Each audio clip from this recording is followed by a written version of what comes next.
La rencontre d'Alan William Ecker, chapitre 7. Benjamin MacDonald n'avait aucune intention de s'enfuir. L'eût-il voulu, d'ailleurs, qu'il n'aurait su où aller. Winnipeg n'était guère qu'à 30 kilomètres de la ferme, mais il n'était encore jamais allé à la ville. North Connors était sa plus lointaine aventure. On s'y rendait en chariot et en famille pour l'office du dimanche, en empruntant la piste pleine d'ornières et sans surprise. Seul, il n'avait jamais dépassé les bords de la rivière Rouge, 1 kilomètre à l'est d'Oaks Hill, escapade pour laquelle on l'avait grondé, lui faisant promettre de ne pas recommencer. Il avait exploré les alentours de la ferme dans un rayon d'environ 2 kilomètres au nord, au sud et à l'ouest. Ce jour-là, cependant, il se risqua bien plus loin, même si au départ, ce n'était pas prémédité. Le jour, gris, s'était levé comme à regret. De lourds nuages avaient envahi le ciel après minuit et, loin dans l'ouest, on entendait le grondement assourdi du tonnerre. John, Coral et Bess étaient partis à l'aube pour leur dernier jour d'école. Le père était à l'écurie, en train de réparer des harnais. La mère, à la cuisine, pétrissait de la pâte à pain. Aussi, Ben se retrouva-t-il seul, ce qui ne lui avait jamais posé de problème. Depuis le soir où George Burton avait apporté le blaireau mort, l'atmosphère familiale avait changé. Ben voyait bien que tous à la maison, et en particulier son père, faisaient des efforts pour s'occuper de lui et le faire participer à leurs activités. Même Bess avait cessé de lui donner des ordres et se montrait plus gentille avec lui. Ben n'en revenait pas. Pour un enfant qu'on avait jusque-là bien souvent ignoré, voire traité sans le moindre égard, cette attention soudaine était grisante. Il était assez fin pour se rendre compte qu'il s'agissait d'efforts conscients et concertés, mais cela lui faisait quand même grand plaisir. C'est son père qui avait le plus changé. Il ne manquait pas une occasion de s'arrêter pour parler avec le petit, lui ébouriffant les cheveux, s'accroupissant près de lui pour lui donner des explications. Il l'avait même plusieurs fois soulevé et porté dans ses bras. William MacDonald semblait incapable d'oublier le soir où il avait giflé le gamin. Il ne cessait d'y penser, ce qui n'était pas le cas de Ben. 2 fois encore, depuis ses excuses dans l'écurie, il avait demandé pardon à son fils. Ben, quant à lui, s'ouvrit un peu. Il était loin d'attacher autant d'importance à la gifle de son père que celui-ci, car il pensait sincèrement l'avoir méritée. Ne s'était-il pas rendu coupable d'une faute grave en se jetant furieusement sur lui pour le frapper? Il désirait donc, autant que son père, être pardonné, mais, contrairement à lui, il était incapable de formuler ses regrets. Alors, faute de mots, il tâchait de se faire pardonner par des gestes, des sourires, une attention plus soutenue lorsqu'on lui parlait. Il répondait, même aux questions, mais toujours aussi brièvement, et ne cachait pas le plaisir qu'il prenait à l'intérêt nouveau dont il était l'objet. Il n'y avait donc absolument aucune raison pour que Ben fasse une fugue. D'ailleurs, on ne peut dire aujourd'hui qu'il s'était enfui, mais plutôt qu'il s'était perdu. Peu après le petit déjeuner, il avait regardé Bess, Coral et John partir. Débarbouillé de frais et endimanché pour ce dernier jour de classe, John sur son propre cheval, Bess et Coral en partageant un second. Ils s'étaient retournés tous les trois et avec de grands signes lui avaient crié « Bye bye, Ben !» et il leur avait répondu de la main. Après leur départ, il joua un moment sur le tas de terre fraîche à côté du nouveau puits que son père et John avaient commencé à creuser. Mais il se lassait vite de ces jeux où l'on fait semblant. Il préférait l'observation et la découverte. C'est pourquoi il suivit la clôture du corral jusqu'au bout, là où elle faisait un angle droit à quelques cinquantaines de mètres au sud de la maison. Et c'est à cet endroit qu'il leva la grosse poule sauvage. L'oiseau jaillit des hautes herbes au pied du poteau d'angle et s'enfuit à grand bruit dans la pente de la colline, boitant et laissant traîner une aile avec un caquetement de panique. Ben comprit aussitôt qu'elle cherchait à l'attirer loin de son nid, se dit qu'il y reviendrait plus tard et se lança derrière elle. Totalement concentré, la main droite sous l'aisselle droite, le bras gauche déplié, inerte, il suivait la poule, penchée en avant, caquetant comme elle et mimant chacun de ses gestes jusqu'au balancement mécanique de sa tête. Elle continuait à fuir. Le précédent de 3 ou 4 mètres, ses battements d'ailes et ses caquettements se faisaient plus rares à mesure qu'il s'éloignait du nid, mais sans ralentir et droit devant elle. Ils arrivèrent au bas de la colline et commencèrent à grimper la suivante. La poule sauvage avait retrouvé l'usage de son aile et ne caquetait plus. Une ou deux fois, elle s'envola sur une dizaine de mètres, gagnant ainsi du terrain, tandis que Ben, battant des deux bras, sautait en l'air comme s'il pensait vraiment qu'il finirait par décoller lui aussi.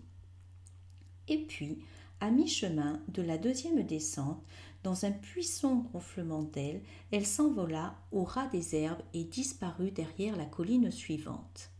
Ben lui donna la chasse, imitant avec ses lèvres le vrombissement des ailes lancées à plein régime, courut jusqu'à l'endroit où elle avait disparu, tout en sachant bien qu'elle n'y serait plus, et s'arrêta là, pantelant.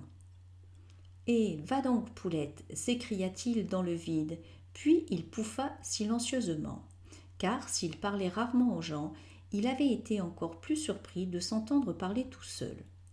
Comme s'il venait de découvrir une nouvelle possibilité, il fit un cornet de ses mains et cria à nouveau « Eh, va donc, Poulette, retourne-y à ton nid, si tu crois que tu m'as eu !»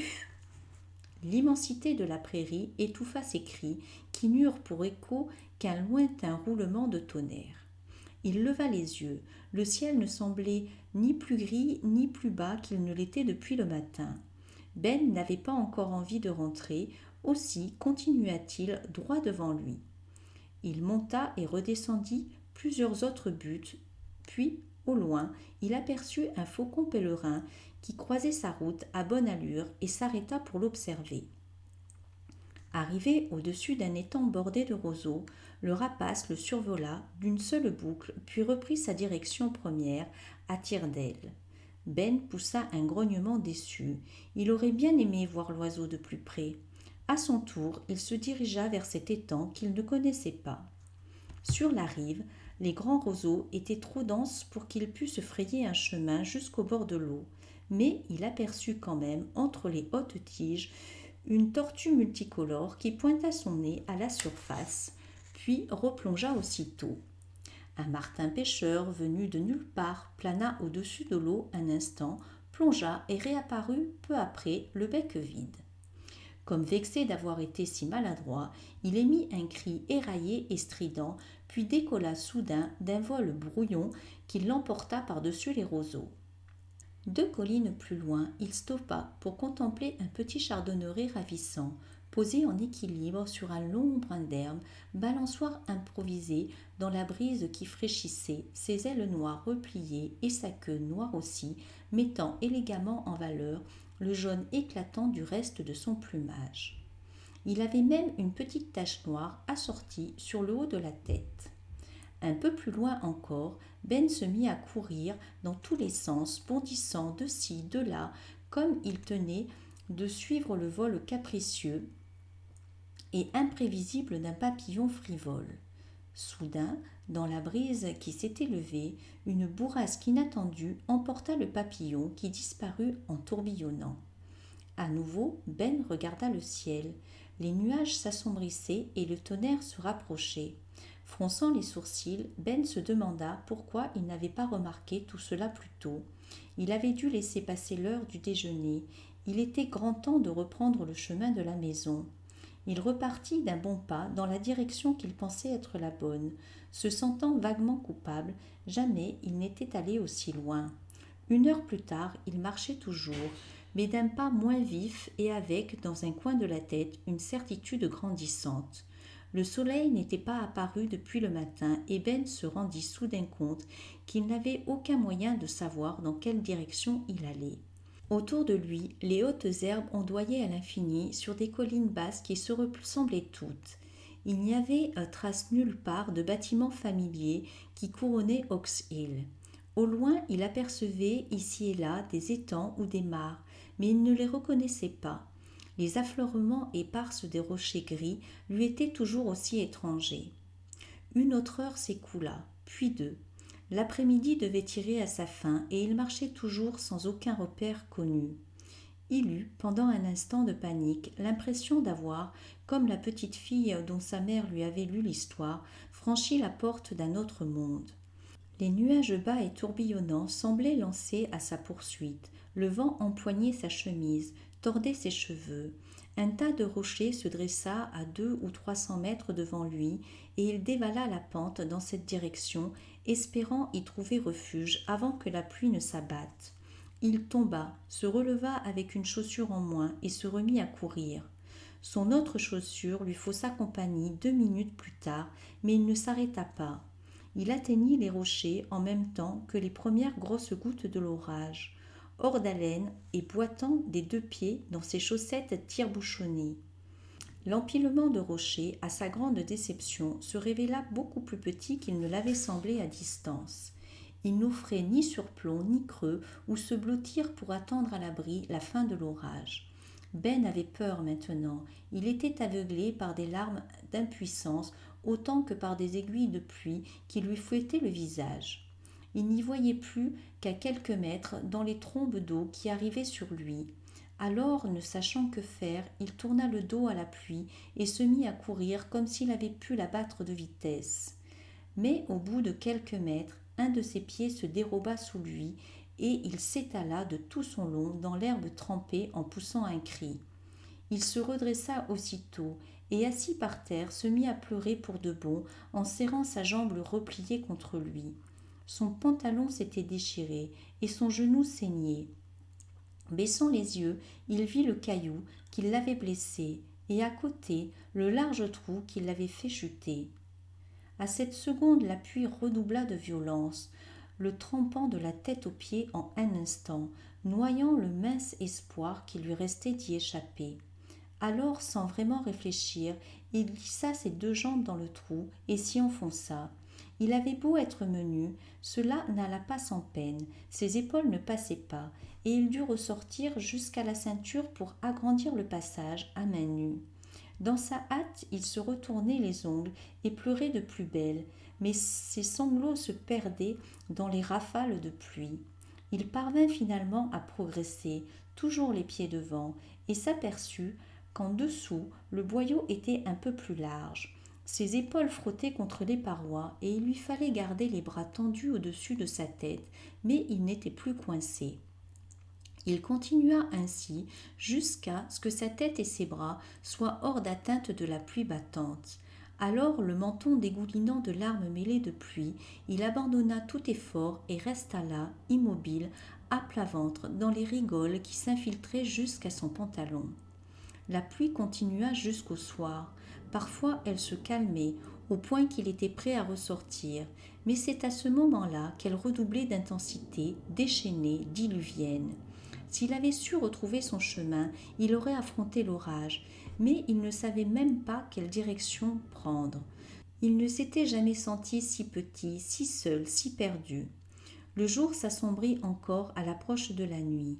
Le sol vibrait toujours à chaque roulement de tonnerre.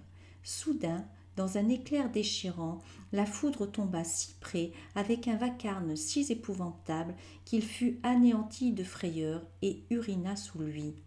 L'odeur âcre de l'ozone envahit l'atmosphère et il enfouit son visage dans la terre détrempée, tandis qu'une nouvelle cascade de sanglots le secouait. Mais ce coup de tonnerre sembla mettre une fin, du moins provisoire, à la violence de l'orage.